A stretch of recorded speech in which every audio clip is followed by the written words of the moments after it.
I'm really concerned about JD Vance being a heartbeat away from the presidency. He is an extremist. I certainly would like abortion to be illegal nationally. A danger to our democracy. JD Vance has said he would not have certified those electors. We really need to be ruthless when it comes to the exercise of power. A danger to our fundamental freedoms. If Trump wanted to distance himself from Project 2025, why did he pick Vance? He wrote the foreword for Heritage Foundation President Kevin Roberts' new book. You may know that we're good friends. He's not just weird or dangerous. He could be a heartbeat away from the Oval Office. Can he govern from prison? People should be concerned. Anonymous. The former president has been off his game. Anonymous. He is so disoriented. Would it take bets here? That ad was scary. It was scary. It was ominous. It's worrying because Vance is kind of in the same mold as how people talked about DeSantis a couple of years ago, that he'd be like Trump, but way more driven to do more in office, probably more competent in getting stuff done, less lazy, less prone to self-distraction and all that. Vance very much seems like that. Honestly, maybe even worse because DeSantis focused a ton. Look, there was deregulation and stuff like that in Florida, but a lot on the culture war stuff. And Vance invokes that stuff like to raise his profile, but he's so tapped in with like arch right power brokers and financiers and all that, that I think his agenda would be even more ruthlessly business and tax focused. And so I don't know if this is a good strategy for that Harris campaign ad to focus on Vance. I guess maybe they've made the calculation that we've reached critical mass on ads about Trump. Like we literally can't play any more ads about him. And Vance would be one filet-o-fish away from the presidency. So anyway, in terms of that strategy, Brett, what's your evaluation? I mean, there's a lot there. For me, when it comes down to JD Vance, like I that framing I don't like. I like the framing of Dear MAGA, JD Vance is beloved by the people you hate secretly. Like that's it. That's it. JD Vance is a Rorschach test. If you guys think that JD Vance is like this Donald Trump sycophant, and he would do that because Donald Trump is the person who he has lashed himself onto. Given a chance, look at JD Vance's history. He was basically a Hollywood liberal before. He switched up.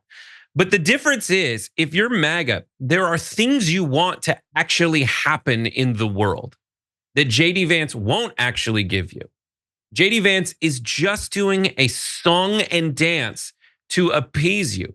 He will turn around and do what the people who fund him, the people whom you hate, the Silicon Valley billionaire who fertilized and watered him from his infancy, Peter Thiel, that guy and Elon Musk, they just want tax cuts for billionaires. And I have proof that Donald Trump is actually this way. While he makes you feel dank when you can put on a mask at your wedding and have a Trump-themed wedding, they just only ever gave tax cuts to billionaires, period, and deregulated the factory that no longer really works that much, but now might open up because it's trying to poison people, use robots to do your job anyway, and then cause your wife to lose the baby because she was poisoned, which is termed a spontaneous abortion. That is what this guy's all about. Don't buy it. Don't buy it. Yeah, Brett, look, I like you trying to get through to them, and I think it was well delivered. You made good points. Perhaps you will break through in a way that I never have. It's been one of the main goals of TDR is to just try to be like, hey, this obviously untrue thing you believe is actually hurting you. I don't know. Maybe if you're a conservative, or Republican, MAGA person, or whatever, and you have actually seen the light in thanks to TYT or TDR, feel free to leave a comment. But here's the difference. I do agree with you. The difference is that there are evil people. There are evil, wildly disciplined people.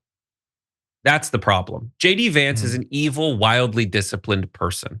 Like the reason that we can't do that thing is in order to tactically become, and strategically, I guess, and one of the things you have to do is have utter discipline to lie about what you're actually doing all the time. And you just don't have that. That's not who you are. Damn it. In order for them to listen to you, you'd have to do what JD Vance did, which is say, even though he said Trump's Hitler, He has to put the mask on and be like, well, I changed my ways because I saw the light. He's just snow jobbing everybody. And if you're gonna just slowly get eaten away inside if you have any moral principles whatsoever. If you're godly in any way, if you believe in the Lord who imbues onto you certain codes of morality, you cannot be like the devil JD Vance, is what I'm saying. Yeah. If you're a neighbor of Jesus, is what you're saying. By the way, I love, it's Friday, so just bear with me. So like he says he could be America's Hitler, which seems like that's the sort of thing that once you text that should probably matter in the future. And it turns out, no, it doesn't. So, it's such a bold claim and scary and ominous that you got to have a really good excuse for why you now actually not only will vote for him like begrudgingly, but literally want to serve under him. The quick thing, his argument, last thing is, it isn't. That's good. I wasn't making a point or anything. Sorry, I thought you were finished. God, you talked for so long. Wasn't giving off anything rhetorically, like I was finished. But no, continue. Go ahead. Sorry. No. You cut me off some more. I'm kidding. I'm actually joking right now. JD Vance didn't change his mind about whether Trump. So JD Vance didn't change his mind about whether Trump was Hitler. He just decided Trump being Hitler wasn't so bad. Yeah, I guess that's true. I guess like if you're gonna have Emperor Palpatine maybe be his favorite Darth, I suppose. That's a good point. Worth cutting me off. But the point I was gonna make is his argument is, okay, yes, I thought that he was a populist using race baiting and fake populism to win over conservatives, and that's worrying. But then I saw his 4 years and I was so won over. And we know that that's not true because he sent text messages after those 4 years saying that he was a failure. But like, if your concern is that he could be Hitler, the idea that those 4 years proved the opposite of that, when he, banned a religion and stripped away people's rights, and in the closing moments of his first term refused to leave office peacefully like a dictator, and now recently he's talking about needing one, like I'm calling it the day of the long nightsticks for the cops and everything. Like, if you were principally worried about the possibility of an American dictator and you'd been paying attention during that time, in a time in which I know he was, the idea that you would be less worried after those 4 years is freaking ridiculous. Anyway, Donald Trump is old. You should be worried about Vance, ascending to the presidency if Donald Trump just croaks.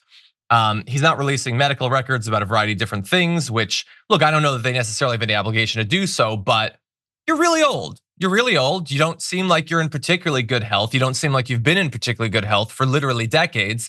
That should be concerning, I think. You had a bad case of COVID just a couple of years ago. I think it's worth looking into.